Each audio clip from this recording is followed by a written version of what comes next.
خوش ہوں گے. خوش ہیں؟ ہاللیلویا ہاللیلویا ہاللیلویا پریز دی لارڈ.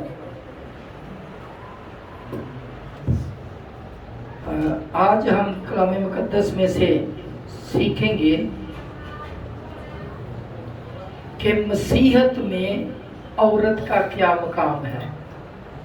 پہلے یہ ٹاپک کبھی نہیں آیا سامنے، تو خدا نے یہ سکھایا کہ یہ بات بھی سامنے آنی چاہیے، اس پہ بھی غور ہونا چاہیے کہ خدا نے انسان کو مرد اور عورت پیدا کیا، تو عورت کی مسیحیت میں کیا اہمیت ہے، کیا رسپیکٹ ہے، غور کرنا چاہیے. ہاللیلویا پریز دی لارڈ. اگر ہم کلام مقدس کو کھولیں، پیدائش 3 باب اس کی 20ویں آیت، اس میں لکھا ہے کہ جب خدا نے عورت کو بنایا تو اس کو پہلے جو اس کا نام دیا، اس کو بولا کہ یہ سب زندوں کی پریز دی لارڈ. جی پڑھیے گا. خداوند کے کلام میں یوں لکھا ہے، اور آدم نے اپنی بیوی کا نام ہوا رکھا، اس لیے کہ وہ سب زندوں کی ماں ہے. پریز دی لارڈ. جب آدم کے سامنے خدا نے اس کی بیوی کو بنا کے اس کے سامنے رکھا، تو آدم نے اس کا نام کیا رکھا؟ کیا نام رکھا؟ ہوا. ہوا کے معنی ہے کیونکہ وہ سب زندوں کی پریز دی لارڈ. تو یہیں سے عورت کی اس بائبل مقدس کے مطابق مسیحیت میں اہمیت کا پتہ چل جاتا ہے کہ جس میں سب سے پہلی عورت کا ذکر ہے، اسے سب زندوں کی ماں کا لقب دے دیا خطاب ہے. پریز دی لارڈ.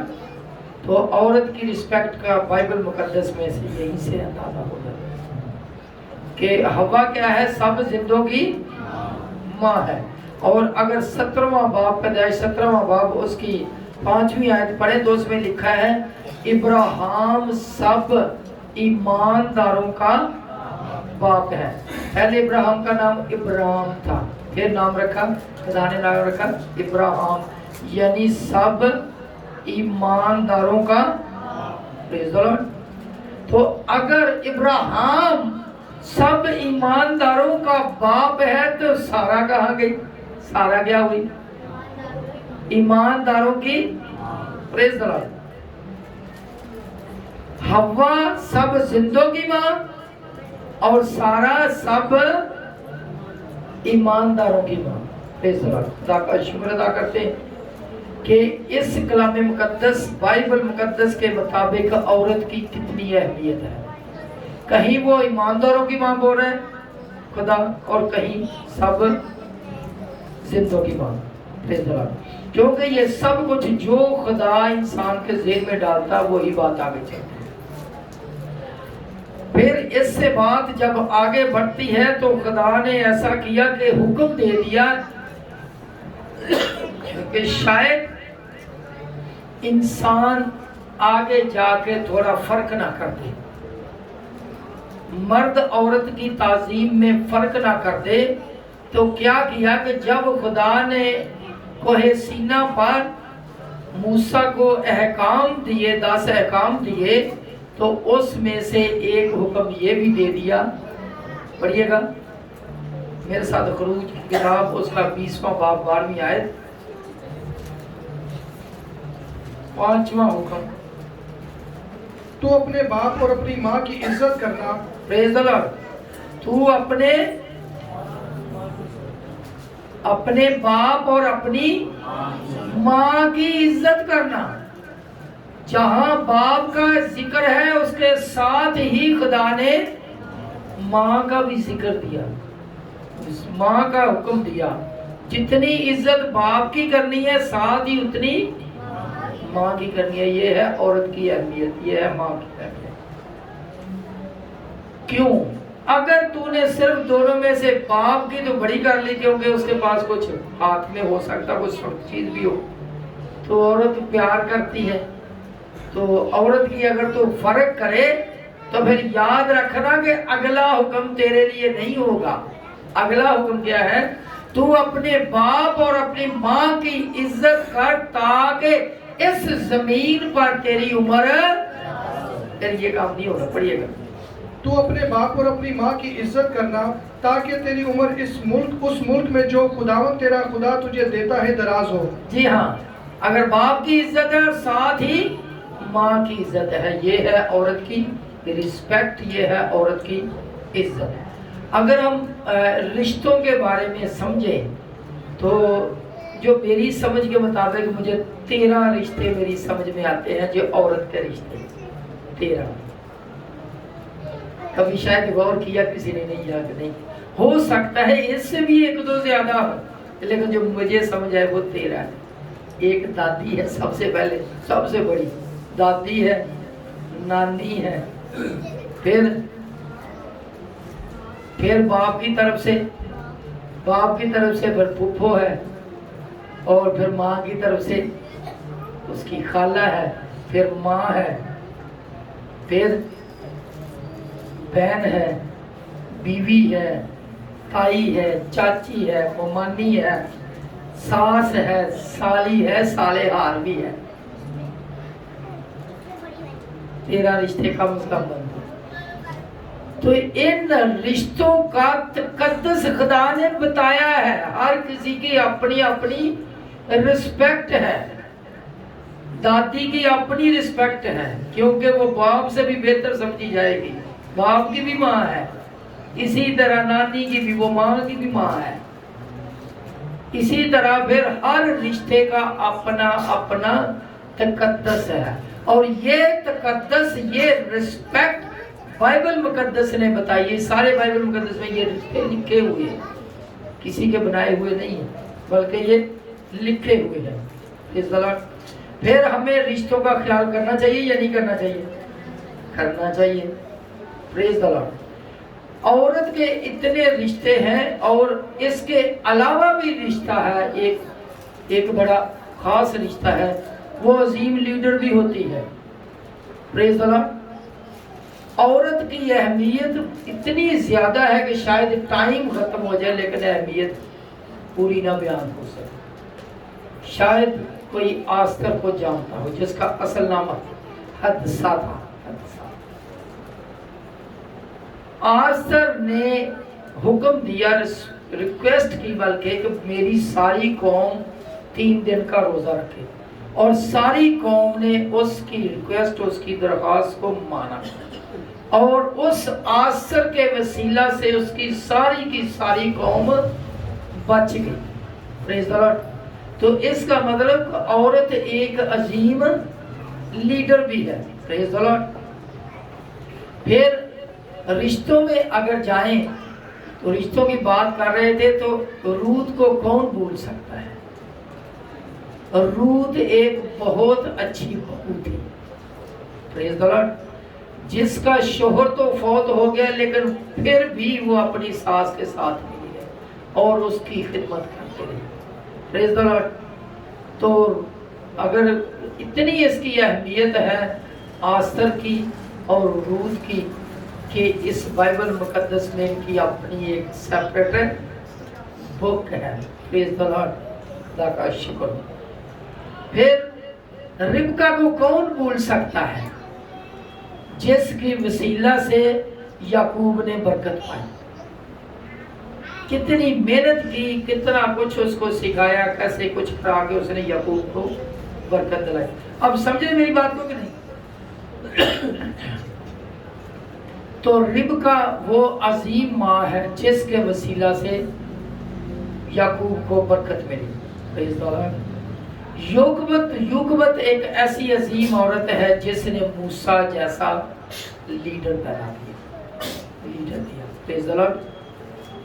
موسیٰ بہت بڑا لیڈر جس نے اپنی قوم کو بہت بڑی زبر اور ظالم حکمران سے آزادی دلائی. پریز دی لارڈ. پھر حنا کو کون بھول سکتا ہے؟ حنا ایک عظیم ترین ماں ہے. پہلے تو اس نے رو رو کے دعائیں کی اور خدا نے اسے اولاد دی، اور ایک ہی بیٹا ہے، چھوٹا سا بیٹا ہے 2 سال کا۔ 2 سال کا بچہ کتنا ہوتا ہے؟ میرا خیال اس بچے کی بھی 2 سے زیادہ ہے، 6 سال، چھوٹا بچہ ہے، 2 سال کا بچہ ہے۔ تو اس کو اپنے کہے کے مطابق، اپنے وعدے کے مطابق جو اس نے خدا کے ساتھ کیا تھا، اپنے بچے کو جدا کیا اور خدا کی ہیکل میں چھوڑ آئی۔ اور اس عورت نے حنا کے وسیلہ سے سیموئل عظیم نبی ملا۔ پریز دی لارڈ۔ یہ وہ عورتیں ہیں کہ جن کا ذکر کیے بغیر نہیں رہا جا سکتا۔ ایک ایسی عورت کا ذکر کرنا چاہتا ہوں جس نے یسوع کے سامنے کھڑے ہو کے بات کرنا شروع کر۔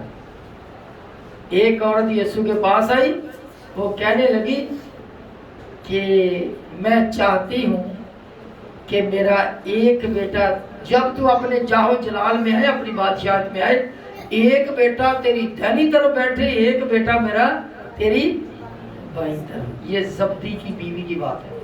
زبدی اب کہ دونوں بیٹوں کی بات کر رہے، اپنے بیٹوں کی بات کر رہے۔ پریز دی لارڈ۔ تو کیسی عظیم عورتیں ہیں جو اپنے سے بڑھ کر اپنے گھر والوں کے بارے میں سوچتی ہیں، اپنی اولاد کے بارے میں سوچتی ہیں۔ پریز دی لارڈ۔ تو اس کا مطلب عظیم ترین شخصیت ہے عورت، جو اپنی شخصیت کے علاوہ بھی دوسروں کے بارے میں فکر مند ہوتی ہے۔ پریز دی لارڈ۔ پھر سب سے عظیم عورت جس کے وسیلہ سے پوری دنیا کی نجات کا سبب ہوا، وہ کون سی عورت؟ کون سی عورت؟ مقدسہ مریم۔ پریز دی لارڈ۔ جس کو فرشتہ بھی آتا ہے، کیا بولتا ہے؟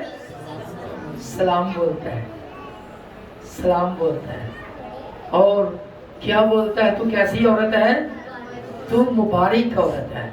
ایسی عظیم عورت، عورت کا مقام ایسا ہے، عورت کا وجود ایسا ہے کہ جس کو فرشتے بھی آ کے مبارک کہتے ہیں۔ پریز دی لارڈ۔ یہ ہے مسیحت کی تعلیم، یہ ہے بائبل مقدس کی تعلیم کہ فرشتے بھی عورت کو آ کے مبارک کہتے ہیں۔ یہ بائبل مقدس عورت کے بارے میں ہمیں یہ بتاتی ہے۔ لیکن عورت مقدس بنے، مقدس ہو جب عورت، کچھ عورتیں ایسی ہیں جو چاہتی ہیں کہ ہر جگہ میری مانی جائے، جو میں کہوں وہی مانی جائے، ہر بات میری مانی جائے، وہ حکم چلانا چاہتی ہیں۔ تو کلام مقدس میں لکھا ہے، اگر ہم کلام مقدس میں کرنتھیوں 11واں باب اس کی 3 آیت پڑھیں تو اس میں لکھا ہے کہ ہر عورت کا سر مرد، عورت کا سر مرد، اور مرد کا سر خدا ہے۔ مرد کا سر مسیح اور مسیح کا سر خدا ہے۔ پریز دی لارڈ۔ تو اس کا مطلب یہ ہوا کہ عورت جو اتنی عظیم ہے وہ کیا ہے؟ بدن ہے۔ عورت کیا ہے؟ بدن ہے۔ کبھی کبھی عورت اپنے آپ کو سر سمجھنا شروع کر دیتی ہے، اور وہی تنزلی کا ٹائم ہوتا ہے۔ عورت کیا ہے؟ عورت کیا ہے؟ بدن ہے، بدن، اور مرد کیا ہے؟ سر۔ لیکن پورا کا پورا بدن ایک ہے۔ اگر سر اکیلا ہو تو سر کی کوئی رسپیکٹ ہے؟ کوئی رسپیکٹ نہیں۔ اگر سر بدن کے بغیر ہو تو اس کی کوئی رسپیکٹ ہے؟ بالکل نہیں۔ اور اگر بدن ہی سر کے بغیر ہو تو اس کی کوئی رسپیکٹ ہے؟ کوئی نہیں سمجھے گا۔ اس کا مطلب یہ ہوا کہ مرد اور عورت دونوں ہی ایک بدن ہے۔ کچھ لوگوں کی سوچ ہے، کچھ لوگ یہ سمجھتے ہیں کہ عورت جب اس کی شادی ہو جاتی ہے تو شاید وہ جوتی ہے، پہنے پوری آئی تو ٹھیک ہے، اگر لگنا شروع ہوگی، تکلیف دینا شروع کر دی تو اس کو چھوڑ دو. یہ کیا ہے؟ یہ کلام مقدس کی تعلیم نہیں. کچھ لوگ سمجھتے ہیں اور کہتے ہیں عورت لباس ہے. بائبل مقدس میں کہیں نہیں لکھا کہ عورت لباس ہے.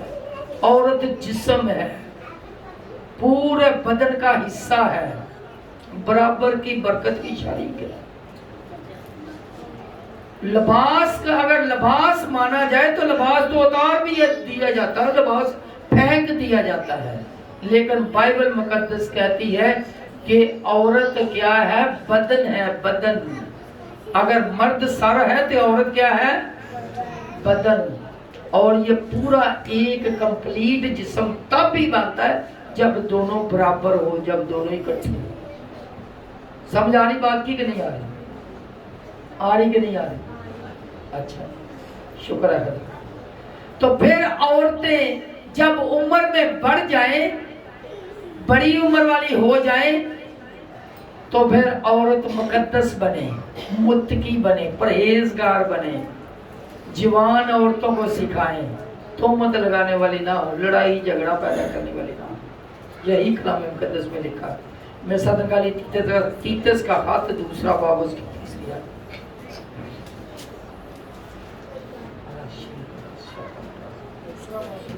ہاں جی. اسی طرح بوڑھی عورتوں کو بھی وضع مقدسوں کی سی ہو. ہاں، بوڑھی عورتوں کی وضع شکل و شباہت کیسی ہو؟ مقدسوں کی سی ہو. ایسا نہ ہو بوڑھی گھوڑی لال لگاؤ، ایسے نہ ہو، بلکہ کیسی ہو؟ وضع مقدسوں کی مقدسوں کی. بوڑھی عورتوں کی وضع مقدسوں کی سی ہو. تہمت لگانے والی اور زیادہ مے پینے میں مبتلا نہ ہو. جی ہاں، بلکہ اچھی باتیں سکھانے والی ہو. ٹھیک ہے جی. تاکہ جوان عورتوں کو سکھائے کہ اپنے شوہروں کو پیار کرے، بچوں کو پیار کرے، اور متقی اور پاک دامن اور گھر کا کاروبار کرنے والی اور مہربان ہو، اور اپنے اپنے شوہروں کے تابع رہیں، تاکہ خدا کا کلام بدنام نہ ہو. جی، تاکہ خدا کا کلام بدنام نہ ہو. اگر عورتیں مقدس نہیں ہوتی تو خدا کا کلام، یہ کلام مقدس کیسا ہوتا ہے؟ بدنام ہو جاتا ہے. خدا کا کلام بدنام ہو جاتا ہے. خدا کا کلام بدنام ہونا چاہیے یا نہیں ہونا چاہیے؟ نہیں ہونا چاہیے. تو پھر چاہیے کہ عورتیں متقی ہوں، پرہیزگار ہوں، اپنے شوہروں کی تابع ہوں، وفاداری کرنے والی ہوں، اور بوڑھی عورتیں جوان عورتوں کو سکھائیں. پریز دی لارڈ. اور جو الٹی باتیں سکھاتی رہتی ہیں وہ پھر جدائی کا باعث بنتی ہے. یعنی یہاں تک آپس میں فرق آ جاتا ہے میاں اور بیوی کے درمیان کہ وہ بات علیحدگی تک پہنچ جاتی ہے. تو ایسا ہونا چاہیے یا نہیں؟ نہیں ہونا چاہیے. پریز دی لارڈ. تو میرے ساتھ نکالیے ملاکی کی کتاب دوسرا باب. اس نے کیوں کوئی زیادہ نہیں بنائی بھی چل ٹھیک ہے ایک رس کے چلیے تو دوسری تو ہے نا بالکل ٹھیک ہے، ایک چھوڑ دیں گے دوسری کر لیں گے، کیا ایسا ہی ہے؟ نہیں، مسیحیت میں ایسا نہیں ہے. میں ساتھ نکالیے ملاکی دوسرا باب اس کو بلکہ 14ویں سے. تو بھی تم کہتے ہو کہ سبب کیا ہے؟ سبب غور سے سنیے گا. تو بھی تم کہتے ہو کہ سبب کیا ہے؟ سبب یہ ہے کہ خداوند تیرے اور تیری جوانی کی بیوی کے درمیان گواہ ہے. خداوند تیرے اور تیری جوانی کی بیوی کے درمیان کیا ہے؟ کیا ہے جی؟ گواہ ہے. جب نکاح ہوا تھا تو وہ درمیان میں موجود تھا. خدا کے خادم نے یہی بولا تھا کہ میں خدا کا خادم ہوتے ہوئے نام لے کر تمہیں اس کا شوہر اور تمہیں اس کی بیوی قرار دیتا ہوں. اور یہ اتھارٹی کس کے پاس ہے؟ خدا کے خادم کے پاس ہے. یہ کسی لکھائی پڑھائی والے کسی بڑے پوسٹ والے کے پاس نہیں ہے کہ جاؤ میں نے بول دیا تو تم میاں بیوی بن جاؤ. نہیں، کوئی اتھرائز کر سکتا، پرمیشن دے سکتا ہے، لیکن میاں بیوی ہونے کا حق صرف خدا کے خادم کے پاس ہے. پریز دی لارڈ. جی تو نے اس سے بے وفائی کی اگرچہ وہ تیری رفیق اور منکوحہ بیوی ہے. ہاں جی، بے وفائی نہیں کر کیونکہ وہ تیری رفیق، تیری دوست اور تیری منکوحہ بیوی. کیسی بیوی؟ بیوی کیسی ہوتی ہے؟ بیوی کیسی ہوتی ہے؟ منکوحہ، جس کے ساتھ نکاح کیا گیا ہو اس کو منکوحہ بولتے ہیں. جی اور کیا اس نے ایک ہی کو پیدا نہیں کیا؟ ہاں جی، کیا اس نے ایک ہی کو پیدا نہیں کیا کہ وہ تیری بیوی ہو، حالانکہ اس کے پاس اور بھی ارواح موجود تھیں. خدا کے پاس بڑی عورتیں تھیں، بڑی عورتیں تھیں، بڑی روحیں تھیں. کیا اس نے ایک ہی کو پیدا نہیں کیا کہ تیری بیوی ہو؟ پڑھیے گا. اور کیا اس نے ایک ہی کو پیدا نہیں کیا باوجود اس کے کہ اور ارواح موجود تھی؟ پھر کیوں ایک ہی کو پیدا کیا؟ اس لیے کہ خدا ترس نسل پیدا ہو. ہاں جی ہاں، ایک بیوی. بائبل مقدس کے مطابق کتنی بیویاں ہیں؟ ایک. کیوں اس نے ایک ہی کو پیدا نہیں کیا؟ کیوں؟ تاکہ، وجہ ہے آگے، وجہ یہ ہے تاکہ خدا ترس نسل پیدا ہو. مسیحیوں کی نسل خدا ترس ہونے کی یہ وجہ ہے کہ مسیحیت میں ایک ہی بیوی ہے. پریز دی لارڈ، ہاللیلویہ. میں یہ سمجھتا ہوں یہ ہمارے لیے باعث فخر بات ہے، مسیحیوں کے لیے باعث فخر بات ہے کہ ایک بیوی ہوتی ہے، دوسری کی اجازت نہیں.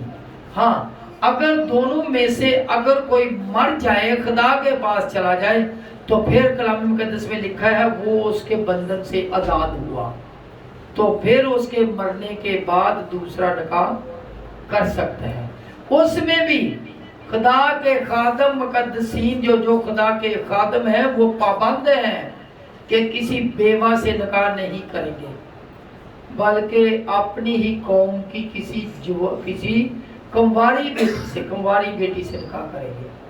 اور اگر کسی کی چھوڑی ہوئی سے تو اس کا بھی شوہر وہ ہو جو کسی خادم کی بیوی رہی ہو، کسی اور سے نہیں. یہ کلام مقدس میں لکھا ہے. تو یہ ایک ہی کو پیدا نہیں کیا کہ وہ کیا ہو، خدا ترس نسل پیدا ہو. خدا کا شکر ادا کرتے ہیں کہ ایک ہی کو پیدا کیے تاکہ خدا ترس نسل پیدا ہو. آپ نے بھی دیکھا ہوگا، میں نے بھی سنا بھی ہے،